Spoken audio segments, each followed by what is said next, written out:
మాజీ మంత్రి రూటే సపరేటు, నిత్యం వివాదాల్లో ఉంటూనే గుర్తింపు అని నమ్మే నేత ఆమె.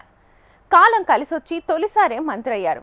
కాలం ఎప్పుడూ ఒకేలా ఉంటుందని భావించారు. కానీ తాను అనుకున్నది ఒకటి, జరిగింది మరొకటి. 2024 ఎన్నికల్లో ఊహించని పరాభవం ఎదురైంది. ఆ పాఠం నుంచి ఏమైనా నేర్చుకున్నారా అంటే ప్రతిపక్షంలో ఉన్న వివాదాలే సరైన మార్గంగా ఎంచుకున్నారామె. ఇప్పుడు ఎక్కడ చూసినా ఈ వివాదాల మాజీ మంత్రిపైనే చర్చ. ఇదిలా ఉంటే పల్నాడు జిల్లా వైసీపీ అధ్యక్ష సీటుపై కన్నేశారట. ఇంతకీ ఎవరా మాజీ మహిళా మంత్రి, ఏంటా కథ? వైసీపీలో తొలి విడతలోనే జాక్పాట్ కొట్టి మంత్రయ్యారు విడుదల రజని. కట్ చేస్తే 5 ఏళ్లు తిరిగేలోపే రెండోసారి ఎమ్మెల్యేగా గెలవలేక చేతులెత్తేశారు రజని. అటు వైసీపీ కూడా ఘోర పరాభవాన్ని చవిచూడాల్సి వచ్చింది. విడుదల రజని బలాన్ని ఎక్కువగా అంచనా వేసి బోల్తా కొట్టారు జగన్. సిట్టింగ్ నియోజకవర్గం చిలకలూరిపేటలో కాకుండా మరొక స్థానానికి చేంజ్ చేశారు. మంత్రిగా పనిచేసింది కాబట్టి జిల్లాపై ఆమె ప్రభావం ఉంటుందని, గెలుస్తుందని ఆశించారు అధినేత. 2024లో గుంటూరు పశ్చిమంలో గెలిచి రావాలని జగన్ అప్పగించిన టాస్క్లో రజని విఫలమయ్యారు. పోనీ మంత్రిగా ఉన్నప్పుడు చిలకలూరిపేటకు చేసిన సేవల వల్ల మరో వైసీపీ అభ్యర్థిని గెలిపించిందా అంటే అది లేదు. విడుదల రజని పరిపాలనను మెచ్చక అక్కడి ప్రజలు కూడా ఫ్యాన్ పార్టీని గెలిపించలేరు. గుంటూరు పశ్చిమంలో రాణించలేక తిరిగి సొంత నియోజకవర్గం చిలకలూరిపేటకు వచ్చేశారు రజని. కింద పడ్డా పై చెయ్యి నాదే అన్నట్టుగా పల్నాడు వైసీపీని తన గుప్పిట్లో పెట్టుకోవాలని చూస్తున్నారట విడుదల రజని. సీనియర్లను కాదని రాజకీయంగా తాను హైలైట్ అయ్యేలా ముందుకు వెళ్తున్నారట. కాంట్రవర్సీలతో మీడియాలో ఫోకస్ అయ్యి అధినేత దృష్టిని ఆకర్షించాలని చూస్తున్నారట.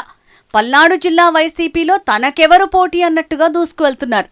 దీంతో రజనీ దెబ్బకు పల్నాడు వైసీపీ నేతలు మౌనంగా ఉండిపోవాల్సి వస్తోంది. పార్టీకి మేలు కంటే ప్రతి విషయాన్ని తన రాజకీయ ప్రయోజనాలకు వాడుకునేలా పావులు కదుపుతున్నారట.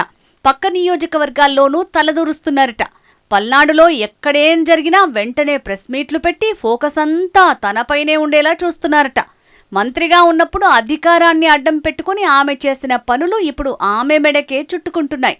క్రషర్ యజమానుల్ని బెదిరించి డబ్బులు వసూలు చేశారనే ఆరోపణలతో ఇప్పటికే ఆమెపై కేసులు నమోదయ్యాయి. అయితే విడుదల రజని దూకుడు చూసి ఎవరి మెప్పు కోసం ఈ విధంగా వ్యవహరిస్తున్నారనే చర్చ జిల్లాలో మొదలైంది. ఎమ్మెల్యేగా మంత్రిగా పనిచేసిన రజని గత 5 ఏళ్ల కాలంలో ఏ కార్యకర్తకూ అండగా నిలబడలేదు. కనీసం కలిసే అవకాశం ఇవ్వలేదు. వారి కష్టసుఖాలు పంచుకోలేదు.